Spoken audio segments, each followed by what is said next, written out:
Ibu-ibu yang ada di belakang, silakan.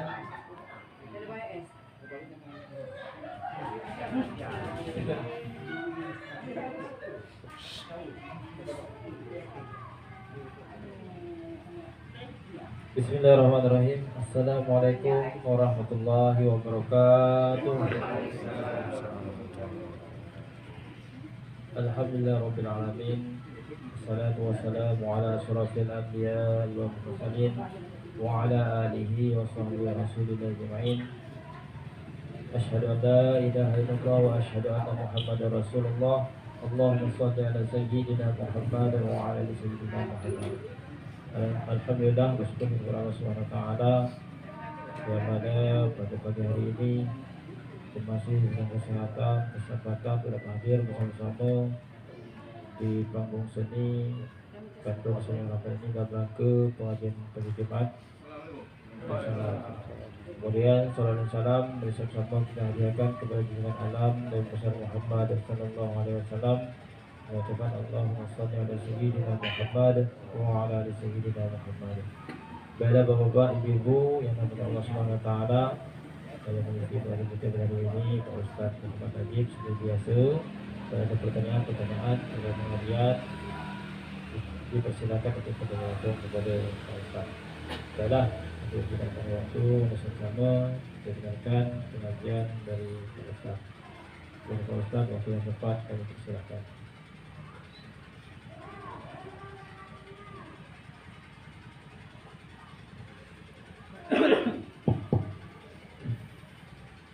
Bismillahirrahmanirrahim. Assalamualaikum warahmatullahi wabarakatuh.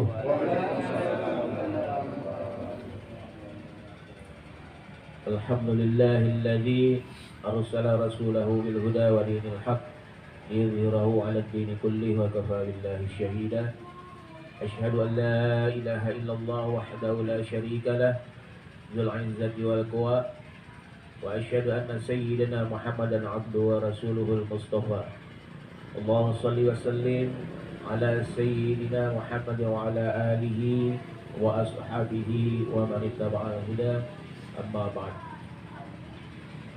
Bapak Ibu jamaah Nabi Allah Subhanahu wa taala, alhamdulillah pada pagi Jumat yang barakah ini Allah masih senantiasa anugerahkan kepada kita nikmat yang tidak terhingga, karena masih dapat melangkahkan kaki untuk menghadiri pada kegiatan kita pada kesempatan yang mulia ini. Tentunya segala nikmat ini patut kita syukuri dengan senantiasa memuji Allah dengan melafazkan kalimat alhamdulillah. Salawat serta salam mari senantiasa kita sampaikan kepada junjungan alam Nabi besar Muhammad sallallahu alaihi wasallam. Dengan tak jemu dan bosan, mari senantiasa terus kita bersolawat kepadanya dengan melafazkan Allahumma shalli ala sayyidina Muhammad wa ala ali sayyidina Muhammad. Bapak Ibu hadirin bagi Allah Subhanahu wa taala, pada kesempatan ini mari sama-sama kita saling berbagi pengetahuan agama berkaitan dengan perkembangan-perkembangan yang ada di saat ini, di akhir zaman seperti sekarang ini. Kita semua tentunya telah melihat, mendengar, bahkan mungkin mengalami apa yang terjadi sudah di zaman seperti sekarang ini, yang sering sudah kita sebut-sebut dengan yang namanya akhir daripada zaman. Apakah memang benar kita sudah berada di akhir daripada zaman? Kalau memang dilihat daripada kenyataan sesuai dengan apa yang telah dinyatakan oleh Rasulullah, memang kita sudah berada pada penghujung, sudah berada pada akhir dari zaman yang beliau nyatakan itu. Oleh karenanya kita dapat mengetahui itu semua dari mana? Kita bisa mengetahui keberadaan kita telah berada di penghujung akhir zaman ditandai dengan berbagai macam yang disebut dengan fitnah-fitnah. Inilah yang menjadi indikator daripada keberadaan kita sudah di penghujung akhir dari suatu zaman. Oleh karenanya Bapak Ibu yang dirahmati Allah Subhanahu wa taala, perlu pada kesempatan ini sama-sama kita memahami sekaligus kita berupaya bagaimana cara menghadapi yang namanya situasi kondisi daripada akhir zaman ini. Apakah kita hanya cukup mendengar, melihat dan merasa saja, atau sebagai seorang muslim yang memiliki keyakinan yang namanya akhir zaman ini, mau tidak mau, suka tidak suka, senang tidak senang, memang akan pasti sampai masanya. Seperti itu. Oleh karenanya pada kesempatan yang mulia ini, kita sama-sama ingin memahami sekaligus, tadi dinyatakan bagaimana kita upayanya menghadapi keadaan ataupun suasana zaman yang penuh dengan fitnah yang disebut itu. Fitnah ini perlu kita juga artikan baik secara harfiahnya maupun secara lebih luasnya, karena kalau kita dengar kata fitnah, maka bisa jadi pemahaman fitnah itu sesuatu yang membuka aib bagi diri kita sendiri atau orang lain.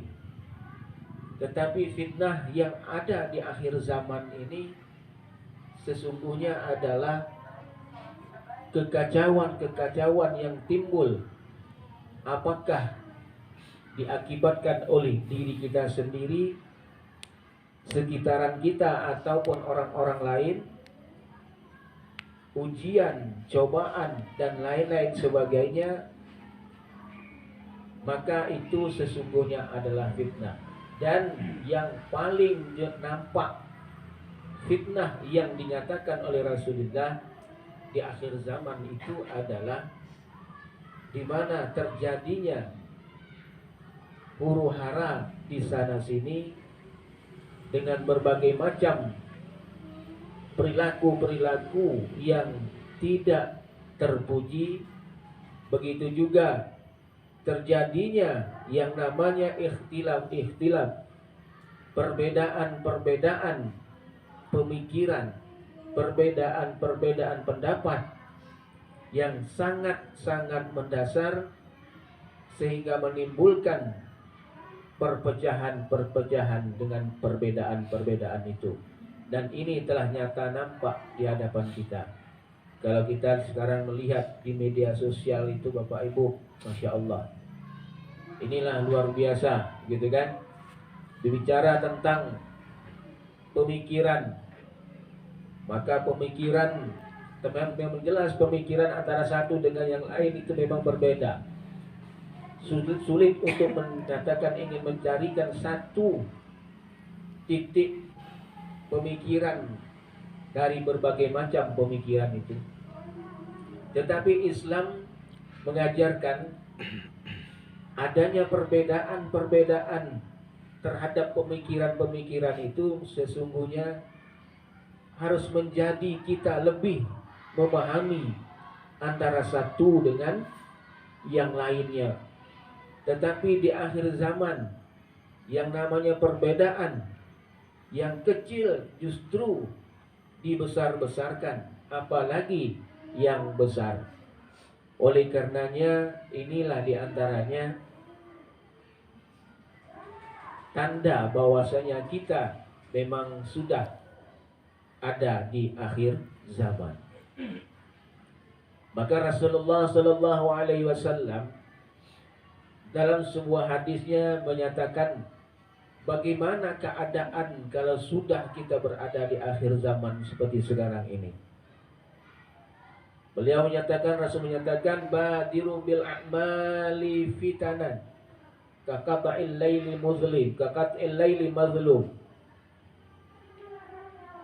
Yusbihur rajulu mu'minan wa yumsi kafiran. Au yumsi mu'minan wa yusbihu kafiran. Yabi'u dinahu bi'arad minad dunya. Ya, kalau bahasa kita yang gini.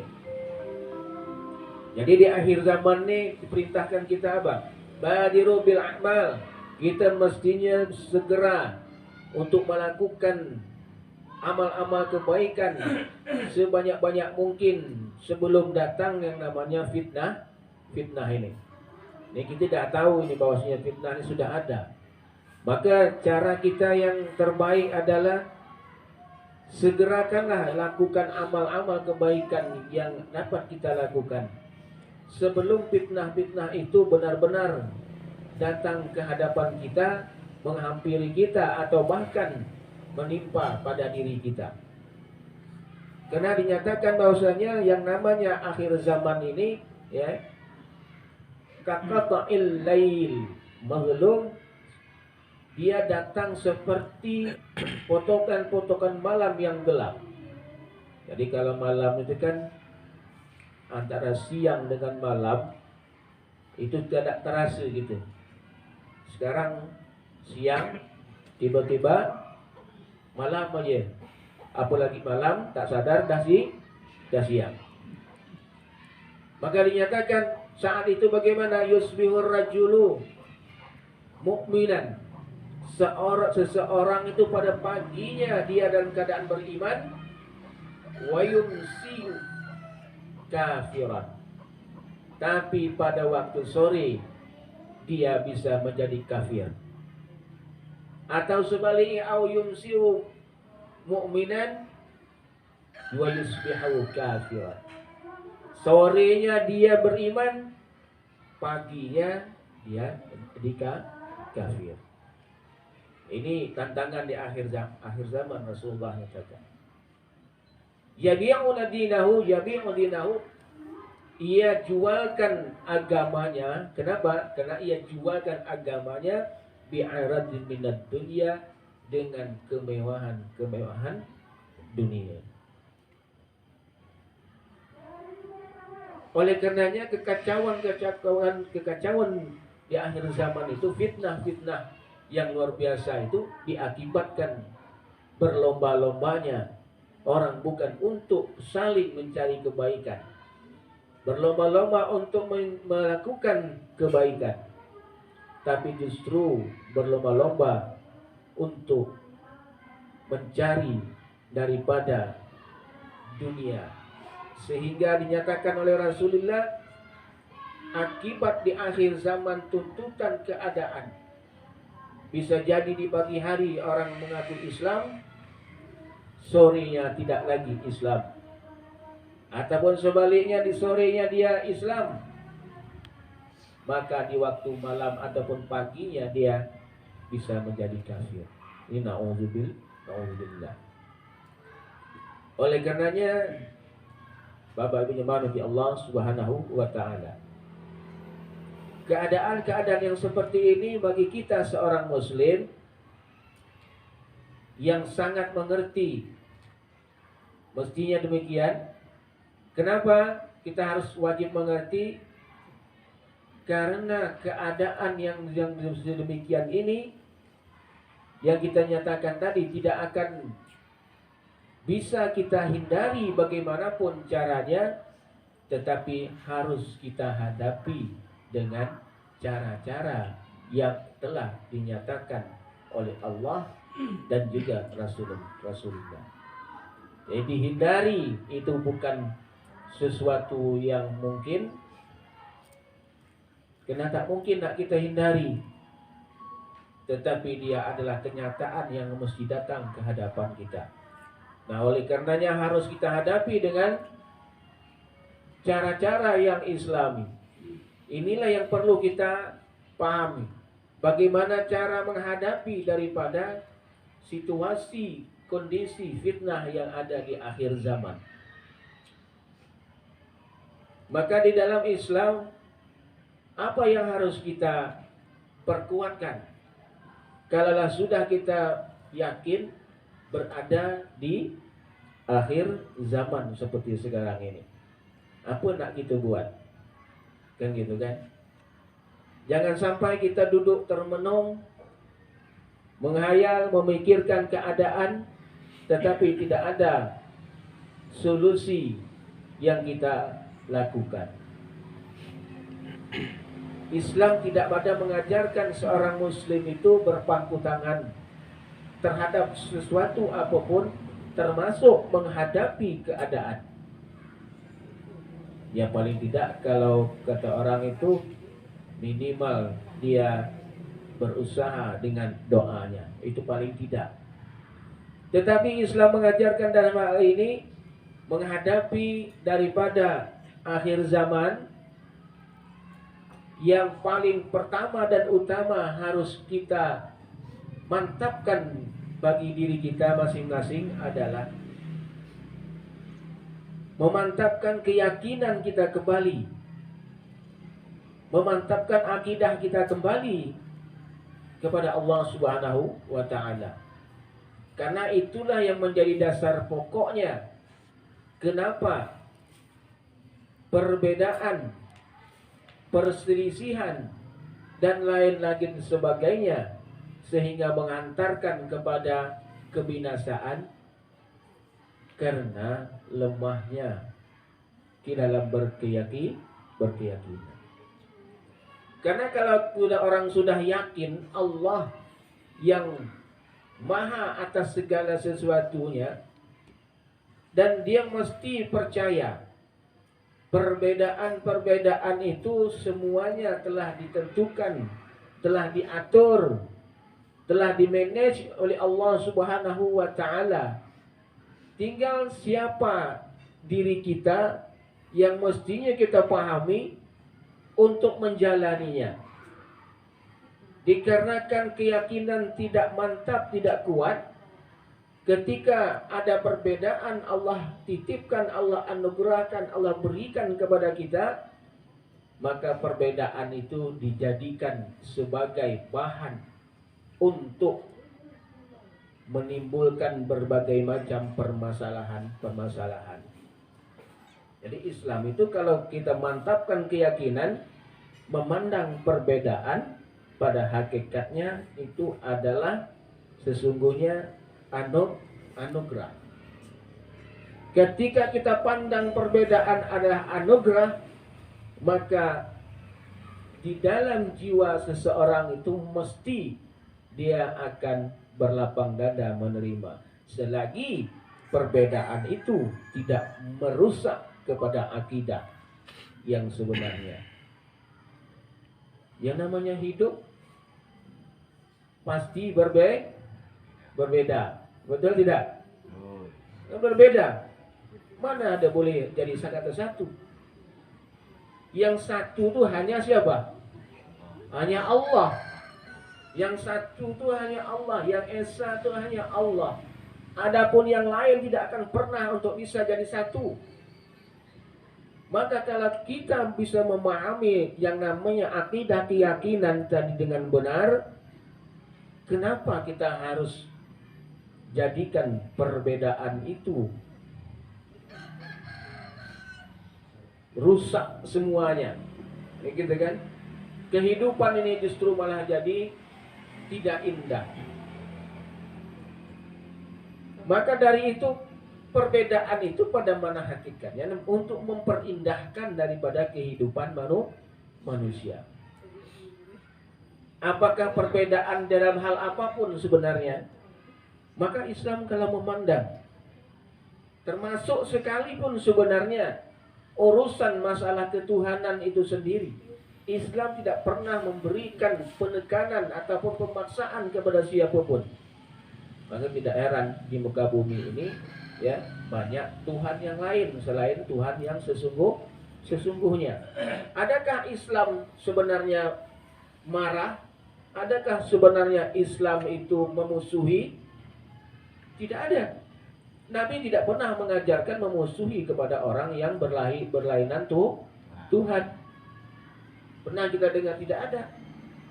Justru bagaimana hubungannya seorang Muslim yang diajarkan oleh Rasul kepada orang yang non-Muslim di luar Islam, sehingga kan suasana tercipta daripada keharmonisan, keindahan dalam kehidupan. Begitulah sebenarnya kita diajarkan. Maka di akhir zaman seperti sekarang ini, mengapa begitu hiruk pikuknya dengan segala macam perbedaan, sehingga antara satu dengan yang lain saling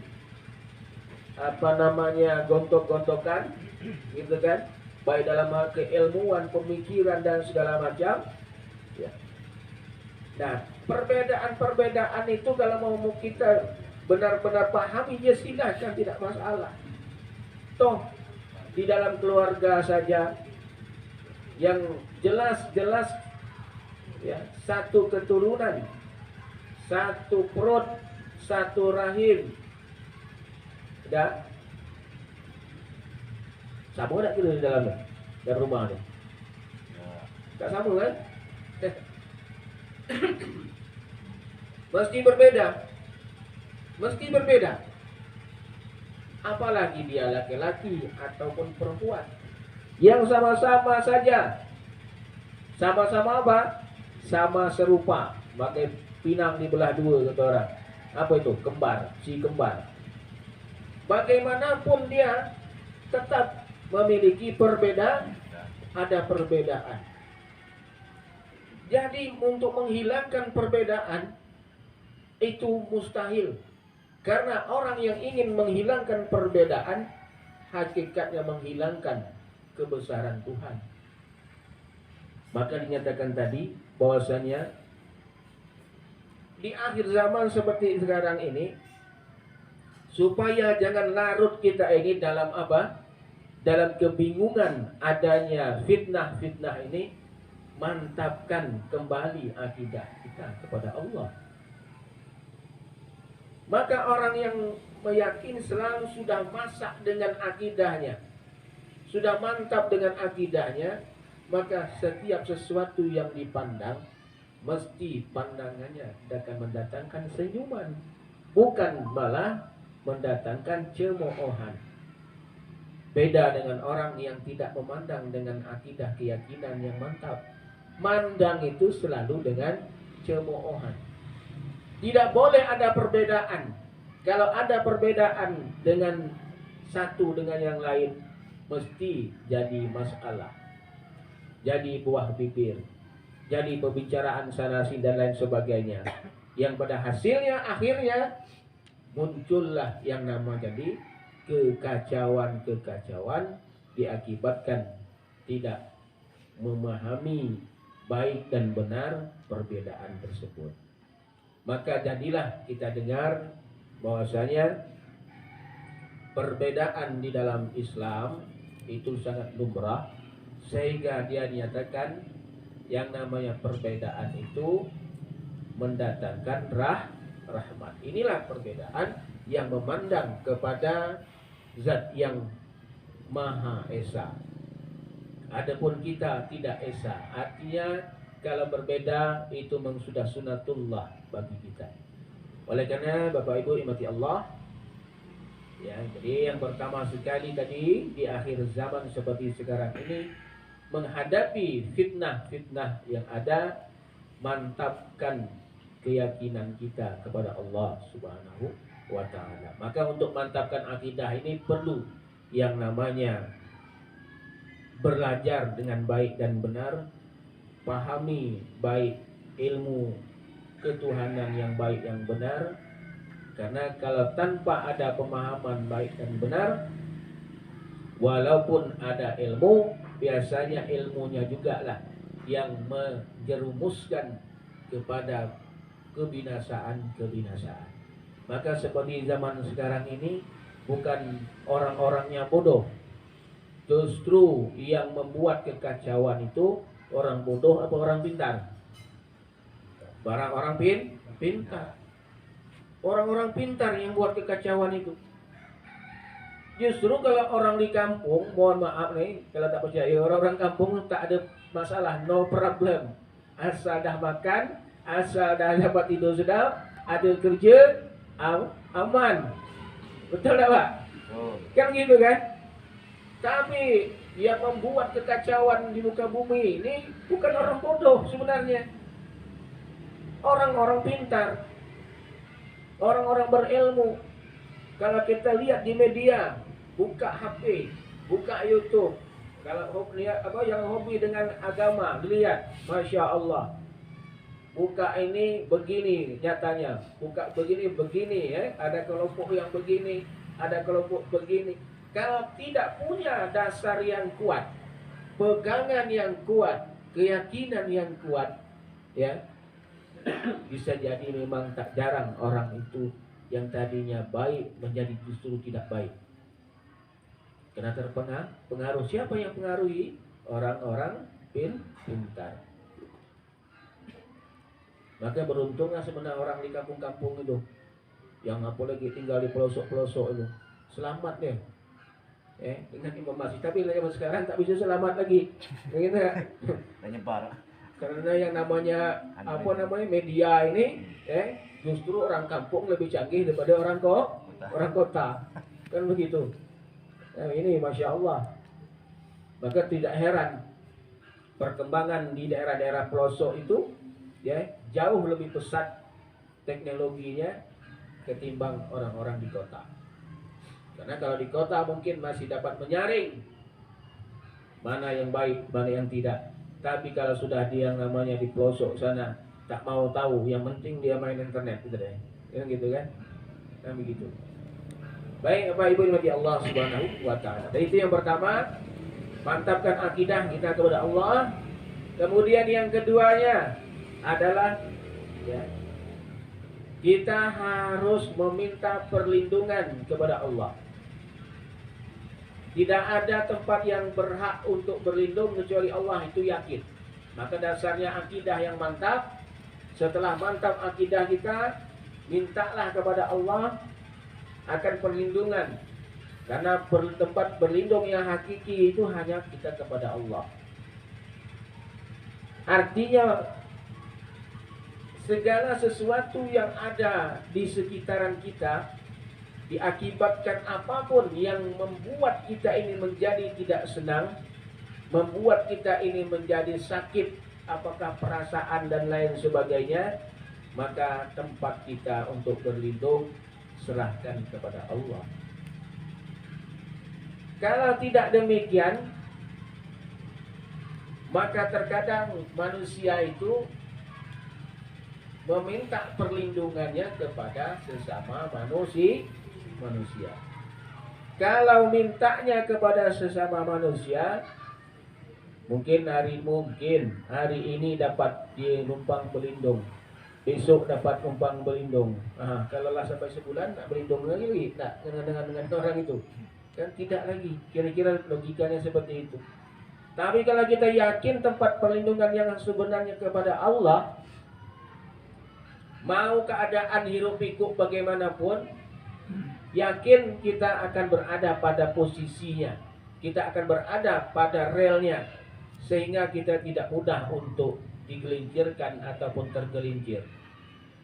Nah itulah sebenarnya perlunya tadi pemantapan akidah ini, menghadapi daripada keadaan yang sudah luar biasa seperti sekarang ini. Kita ini memang mungkin keadaan itu kalau dikatakan luar biasa, memang luar biasa loh Bapak Ibu ya. Sudah keadaan itu. Mungkin ada yang tak merasa, tapi ada yang sangat-sangat merasa. Gitu kan? Bagaimana sudah tantangan zaman seperti sekarang ini. Maka dinyatakan tadi, minta perlindungan kepada Allah, karena itu tadi ya, tempat-tempat sebaiknya kita berlindung hanya kepada Allah ya, karena kita pun setiap saatnya kita selalu mengadu kepada Allah, mintanya hanya kepada Dia. Maka dari itu insya Allah, kalaulah itu selalu kita mohonkan dan tidak hanya sebatas secara lisan, maka insya Allah Allah jagakan. Yang paling tidak Dia menjagakan mungkin pada setiap diri kita yang telah bermohon kepadanya. Maka setiap kali kita melakukan ibadah sholat, setiap rakaat, mau sholat wajib maupun sholat sunnah, kita telah menyatakan kepada Allah bahwasanya apapun kebutuhan kita, apapun yang kita inginkan, apapun peristiwa yang terjadi di sekitaran kita, semuanya kita lakukan kepasrahannya hanya kepadanya. Maka di Al-Fatihah itu kita bacakan, Iyyaka na'budu wa iyyaka nasta'in. Kita sedang menyatakan sesungguhnya itu Tuhan hanya Allah. Tadi mantapkan akidah Iyyaka na'budu, akidah kita itu akidah uluhiyahnya, ketauhidan yang bersifat ketuhanan. Mantapkan kita ibadah hanya kepada Allah, tak usah yang lain. Wa iyyaka nasta'in, hanya kepadanya kami minta pertolongan. Itu bentuk daripada hablum minan nas yang kita. Hakikatnya kalau kita minta tolong, mengajak bekerja sama dengan orang, ya, hakikatnya sesungguhnya kita sebenarnya adalah itu semuanya pertolongan Allah. Jangan sebaliknya. Ya, meminta pertolongan kepada sesama makhluk itu tidak dibenarkan. Meminta pertolongan sama makhluk itu tidak dibenarkan. Artinya kalaulah pertolongan yang kita minta itu, ya dialah yang sebenarnya menolong. Begitu. Bukan berarti kita ini tidak boleh bekerja sama dengan sesama makhluk. Jangan salah paham. Iyyaka na'budu wa iyyaka nasta'in, hanya kepadamu lah kami menyembah. Hanya kepadamu lah kami minta pertolongan. Nah, udah minta tolongan Tuhan je lah. Tak usah minta tolongan orang, tak boleh. Kenapa? Kalau minta tolongan manusia, hukumnya syirik. Itu ada sebagian daripada pendapat kelompok yang memberikan pahamnya begitu.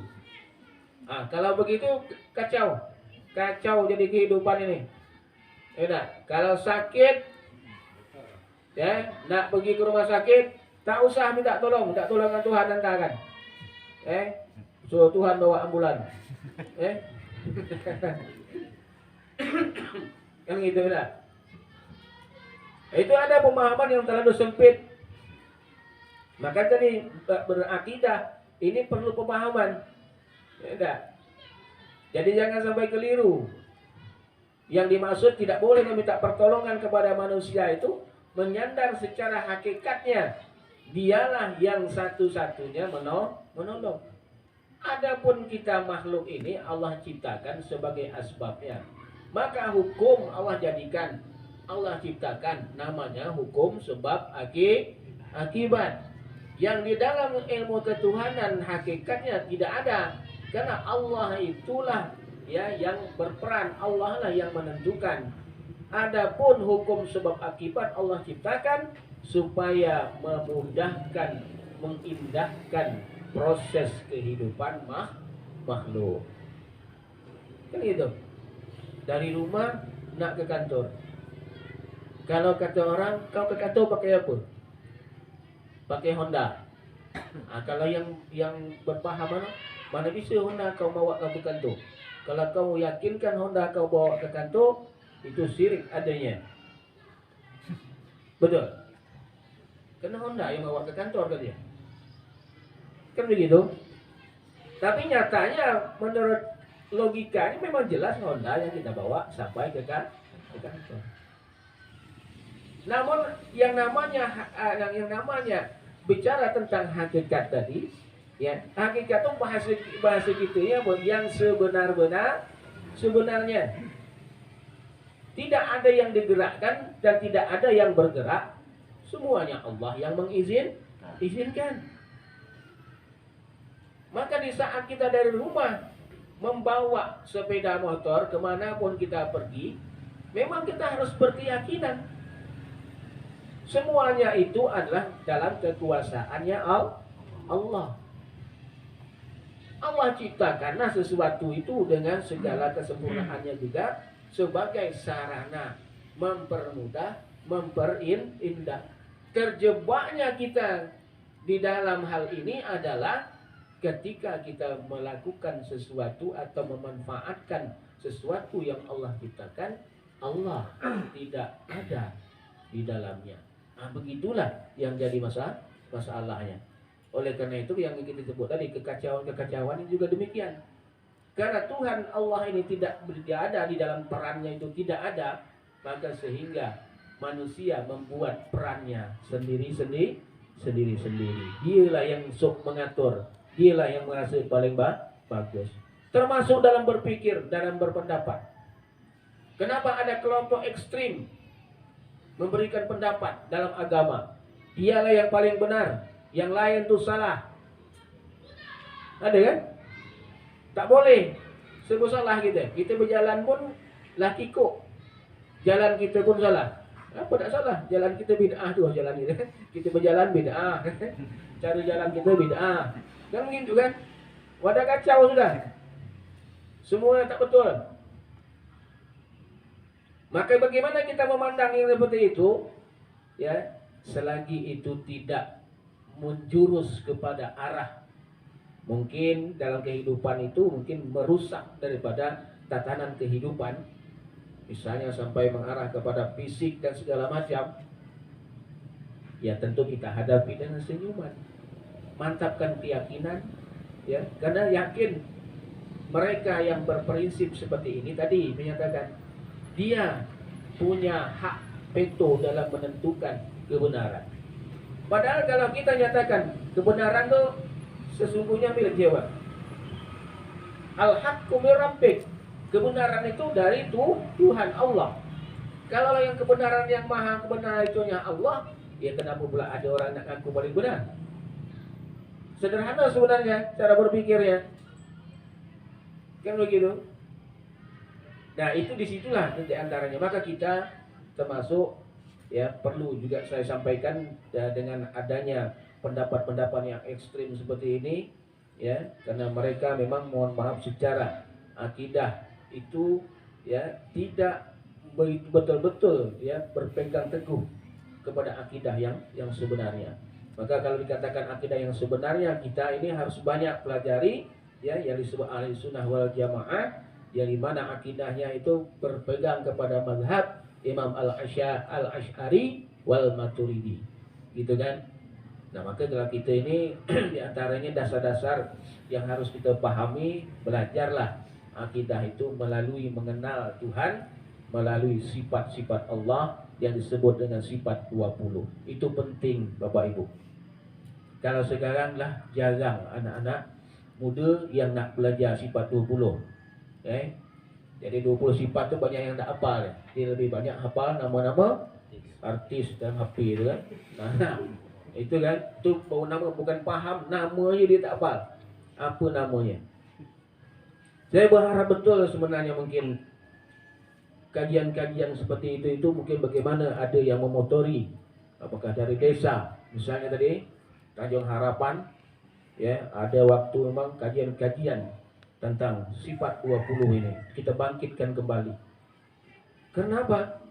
Karena di akhir zaman seperti ini, karena tidak punya pondasi yang kuat, dinyatakan di kelompok ekstrim. Mana ada di zaman Rasulullah belajar sifat 20, bid'ah itu semuanya tak ada.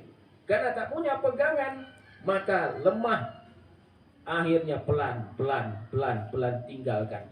Yang tua meninggalkan, apalagi yang muda. Ini jadi masalah, sehingga tak punya kekuatan. Memang itu maunya. Kok bisa ya dalam Islam seperti ini? Memang dari dulu. Maka kalau orang yang berkeyakinan Allah yang maha tadi, peristiwa apapun yang ada di hadapan itu memang Allah sudah maunya. Tapi kenapa Allah ciptakan itu semua? Allah ingin tahu pada kita, seperti Allah nyatakan dalam surah Al-Ankabut ayat 30. Laqad fatanna alladziina min qablihim falaya'lamanna Allahu alladziina sadaqu wa la ya'lamannal kadzibin. Yang artinya sesungguhnya kata Allah, kami ujikan ya orang-orang sebelum mereka, sehingga Allah tahu mana orang yang benar dan mana orang yang kadzib, pembohong. Mana orang-orang yang akidahnya benar, mana akidahnya yang tidak jelas. Maka Allah ujikan. Ada fitnah sana sini. Itu berarti kita harus punya pegangan supaya jelas yang menyatakan yang paling benar itu yang mana, yang pembohong itu yang mana. Allah tahu. Maka dari itu kita yang paham tadi, disinilah kita memposisikan diri kita bahwasanya keberadaan ataupun ujian ataupun yang namanya kekacauan atau fitnah-fitnah tadi ini sebenarnya adalah kembali kepada kita ya, supaya apa, benar-benar memahami ini semua siapa sih sebenar sumbernya. Maka dinyatakan tadi ada pemahaman yang ekstrim ini ya. Kalau kita yang paham sebenarnya tak usah enggak aneh-aneh sangat ya, kita mungkin tanggapi dengan senyum. Itu mendengarnya dengan senyuman ya, menghadapinya mantapkan keyakinan. Begitu. Maka saya mengajak kembali sebenarnya ya, menghadapi daripada kelompok-kelompok ekstrem yang seperti ini ya, di akhir zaman seperti sekarang ini, mari kita mantapkan kembali keyakinan kita. Ajak lagi ya, kajian tentang ketuhanan itu terus kita upayakan. Maka dari itu, kalau tidak ada, ini gencar sekali ya propaganda ini yang mempengaruhi kehidupan di akhir zaman seperti sekarang ini. Jadi artinya apa?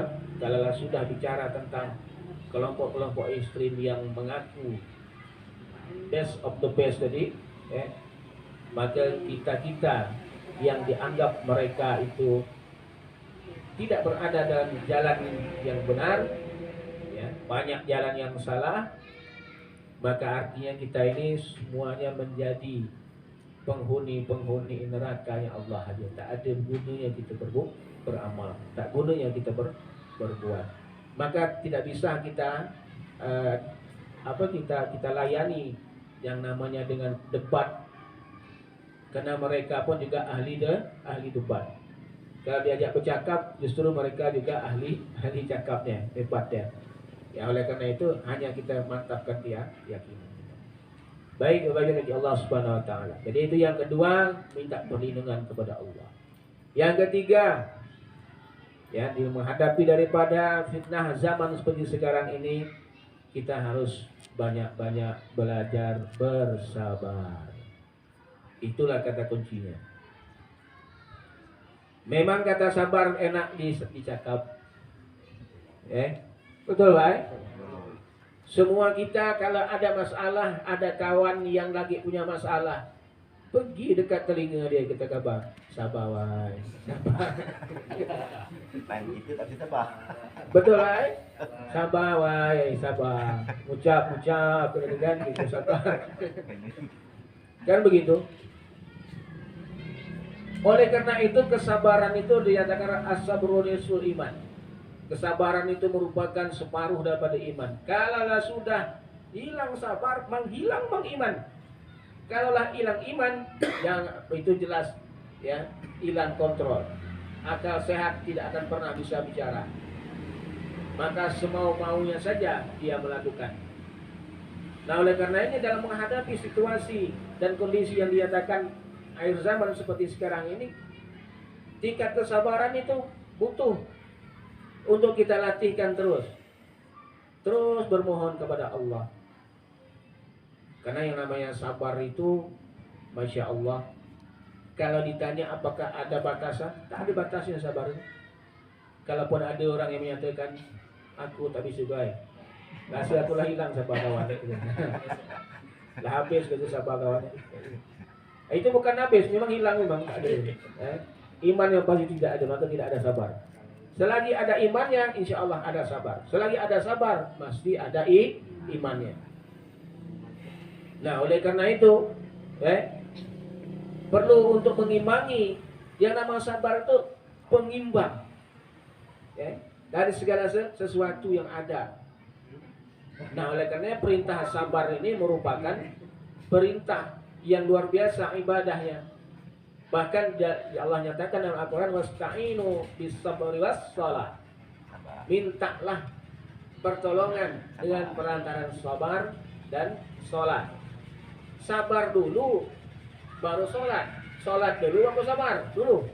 Kira-kira sabar dulu. Makanya kalau orang tak ada sabar nak sholat langsung sholat, maka dalam sholat tak sabar, nak cepat selesai. Makanya sabar dulu, diatur baik-baik, baru sholat. Allahu Akbar, maka dia sabar. Ini terbalik. Nak ngajarkan sholat, pede sangat, tak minta tolong kepada Allah supaya datangkan kesabaran. Akhirnya sholatnya macam ayam nituk jagung, berdengung. Maka ada Al-Quran jelas nyatakan minta pertolongan itu bisabri, dengan sabar dulu. Wassalah, dan sholat. Wa innaha lakabiratun illa alal khashiin. Karena sesungguhnya sholat itu berat, gitu kan? Berat. Kecuali siapa? Illal alal khashiin, bagi orang-orang yang fokus, orang-orang yang khusyuk.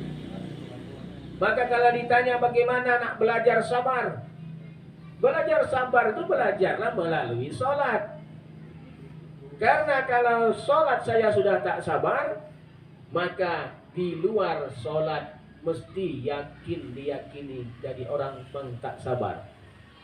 Maka sholat itu ada isinya disebut dengan tumakninah.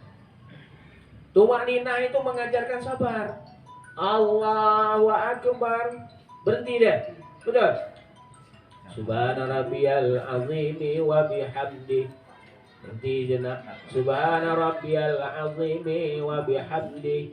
Subhana rabbiyal azimi wa bihamdi. Baru sami Allahu liman hamidah. Jangan kau tak sabar. Allahu Akbar. Subhanallah. Subhanallah. Subhanallah. Ya Allah liman hamidah. Nah, kan gitu. Tidak ada. Bagaimana kita ingin jadi sabar? Wong kita menghadap zat yang maha sabar saja kita tak sabar, menghadap Allah saja kita tak sabar. Kan begitu. Maka kita banyak ngoreksi dengan diri kita ini. Kenapa kita ini tak jadi pribadi yang sabar? Karena memang jelas-jelas Tuhan saja kita nggak ada Tuhan, jadi kita tak sabar. Apalagi nggak ada makhluk. Mana nak aku gitu sabar? Masya Allah. Nah, oleh karenanya Bapak Ibu jemaah di Allah Subhanahu wa Ta'ala, penting keadaan yang seperti sekarang ini butuh yang dikatakan sabar, karena dialah adalah senjata untuk tadi menghadapi segala hal yang ada di sekitaran kita ini. Maka mudah-mudahan Allah menjadikan kita orang-orang yang mampu untuk membaca, memahami situasi dan kondisi yang ada ini, dan kemudian Allah jadikan kita selalu terjaga dari fitnah-fitnah yang ada di zaman sekarang ini. Maka kalau dalam sholat kita selalu meminta sebelum kita selesai sebelum kita salam, maksudnya sebelum kita melakukan salam di tahiyat terakhir, disunnahkan atau diperintahkan mintalah doa kepada Allah agar dihindari dari fitnah.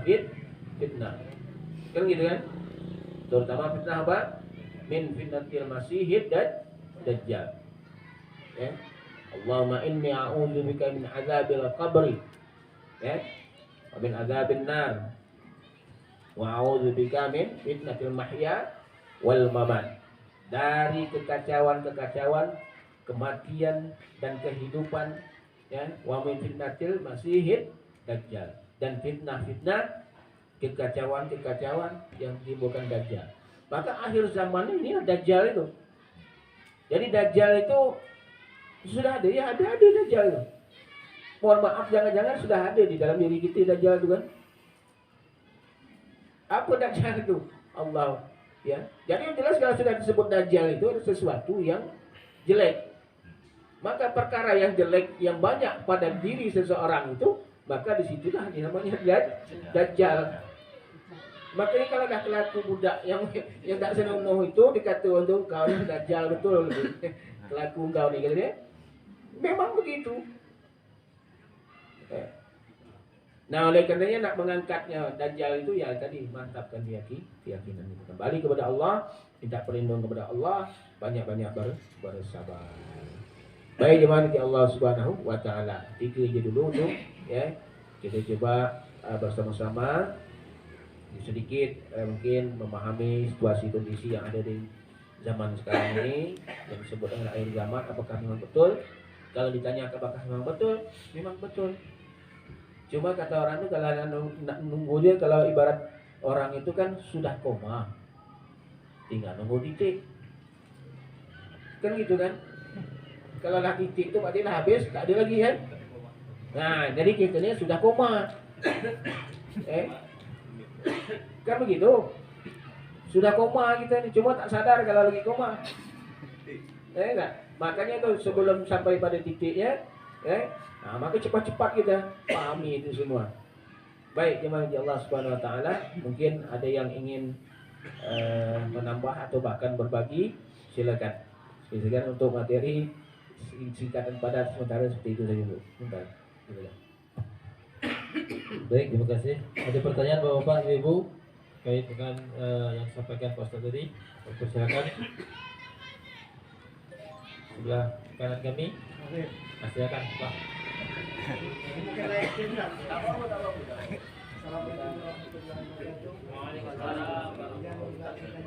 Yang sebaiknya takkan yang baik yang sebaik itu berdoa itu apakah setelah sholat wajib sholat fardu apakah sholat sunat yang sebaiknya.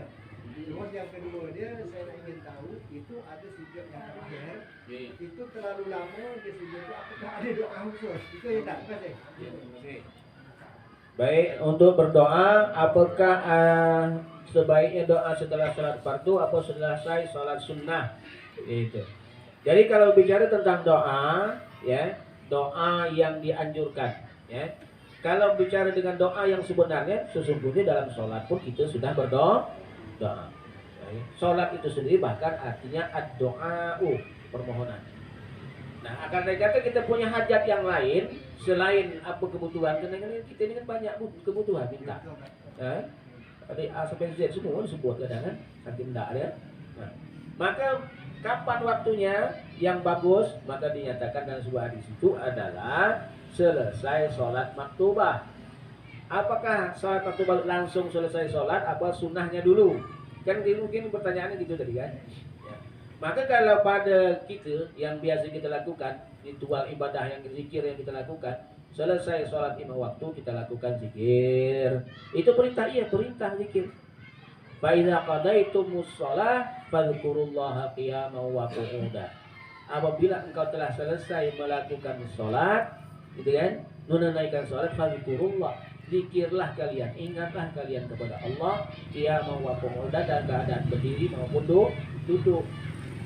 Maka kita lakukan yang namanya zikir itu ya selesai sholat, ditambah ada istighfar dan seterusnya. Nah, ini amalan-amalan yang dianjurkan oleh Rasulullah. Ditambah lagi dengan doa.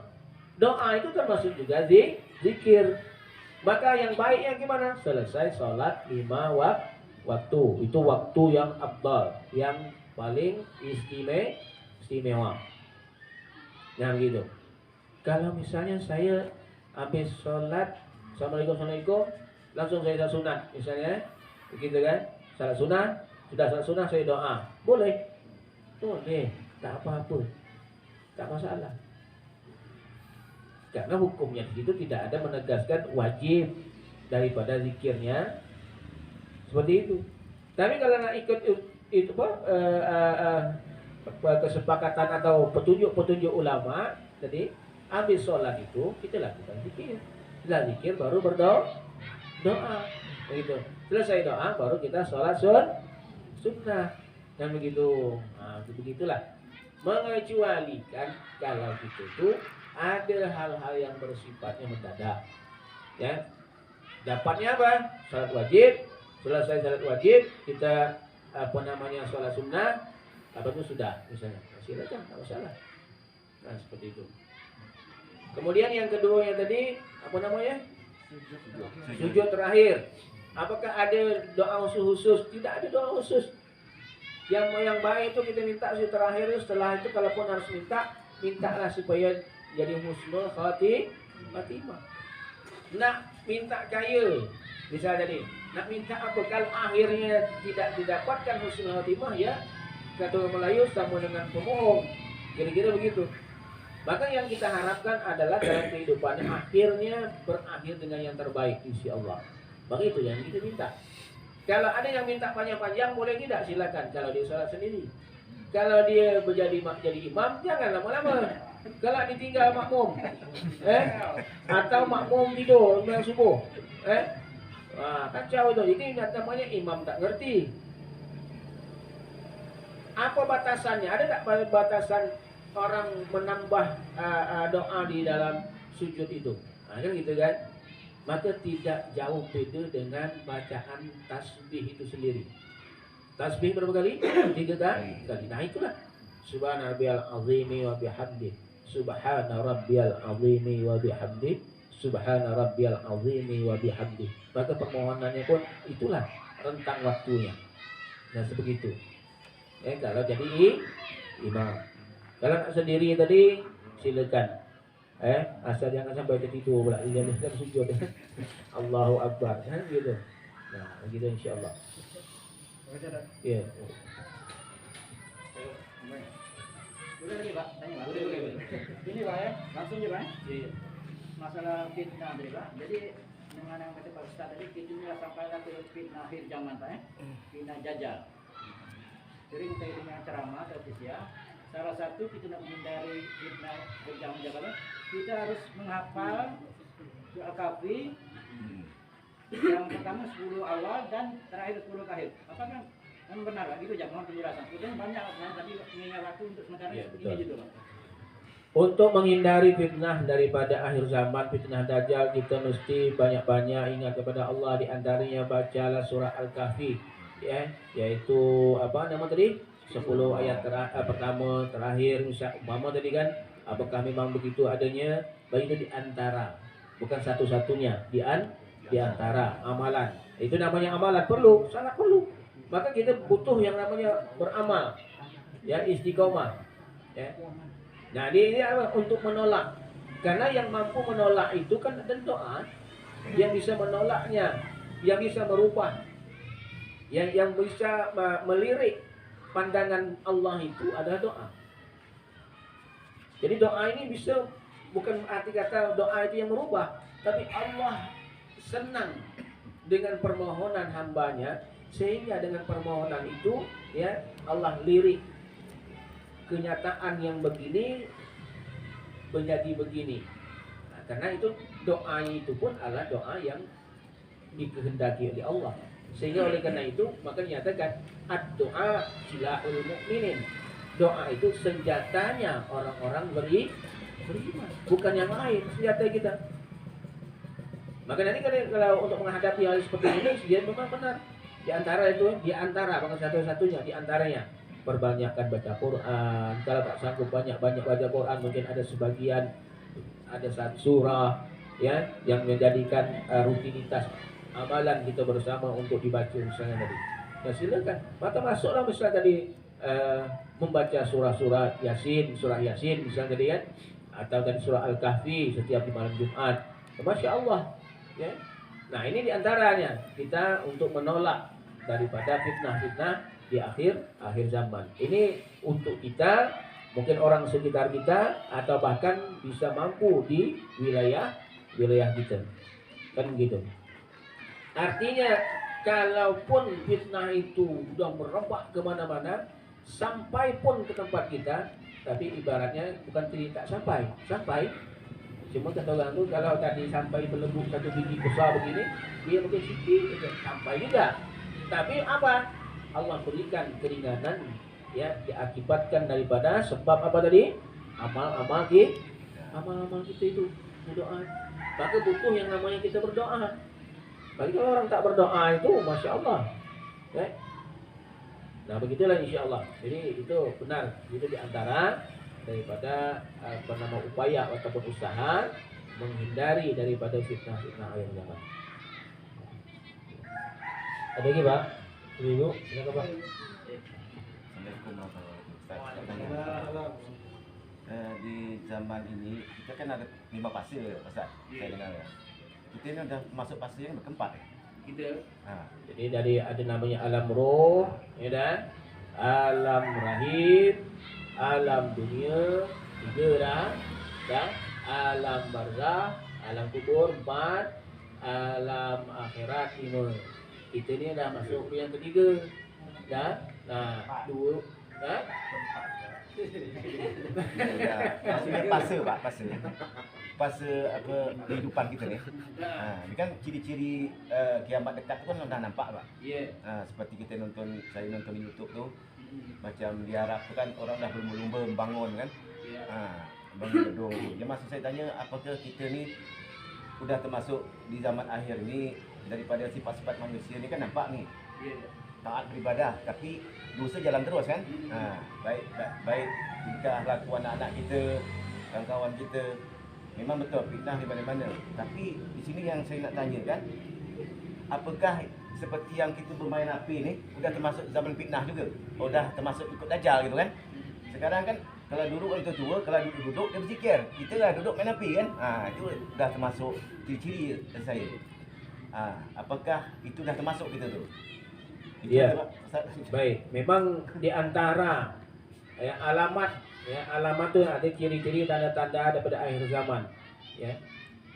Teknologi semakin canggih, ya dah.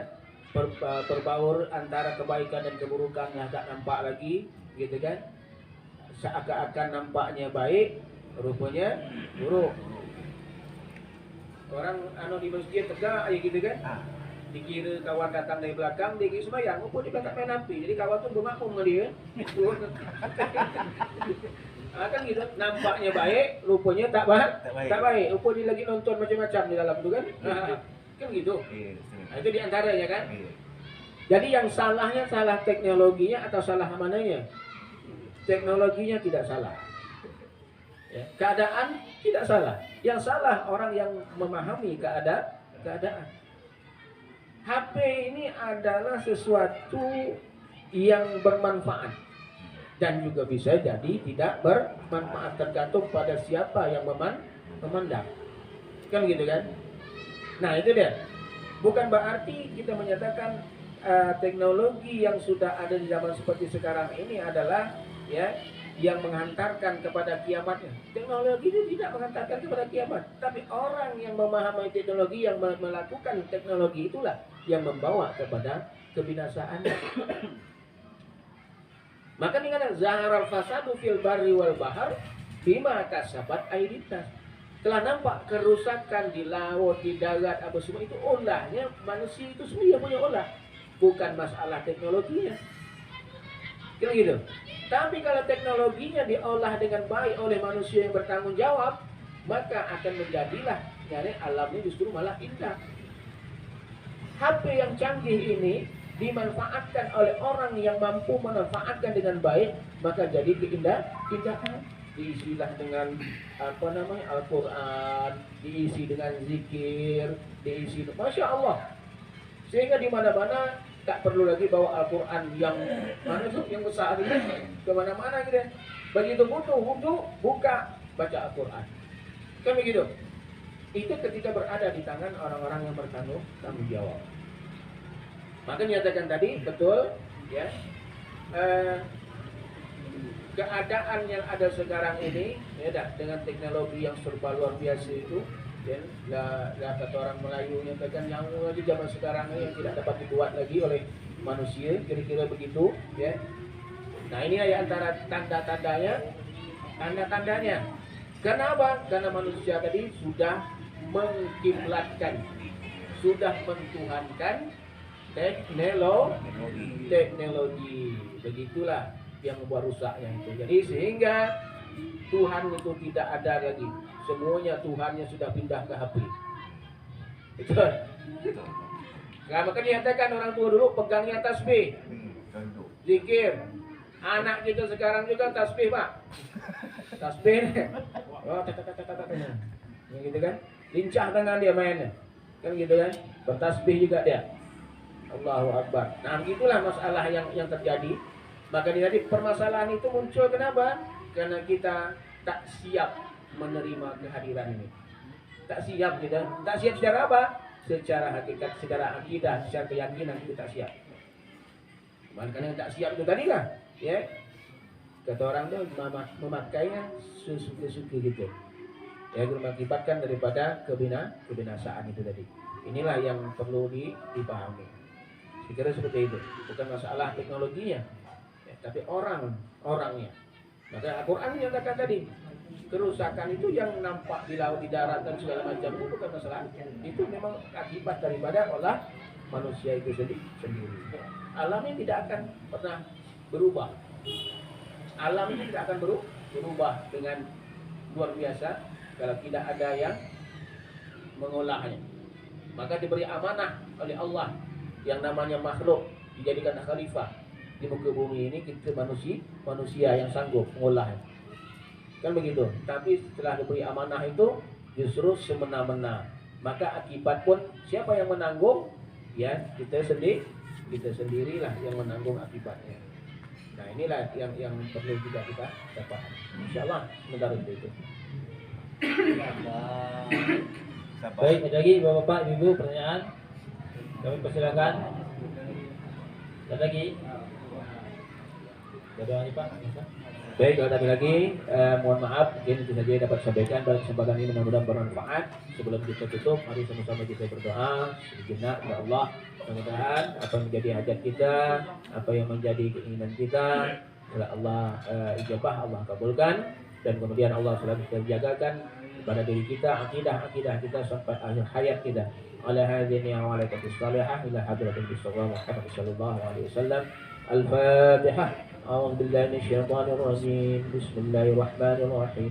الحمد لله رب العالمين الرحمن الرحيم مالك يوم الدين إياك نعبد وإياك نستعين اهدنا الصراط المستقيم صراط الذين أنعمت عليهم غير المغضوب عليهم ولا الضالين. آمين يا رب العالمين. أعوذ بالله من الشيطان الرجيم. بسم الله الرحمن الرحيم. الحمد لله رب العالمين. الصلاة والسلام على أشرف الأنبياء والمرسلين سيدنا ومولانا محمد وعلى آله وصحبه وسلم أجمعين.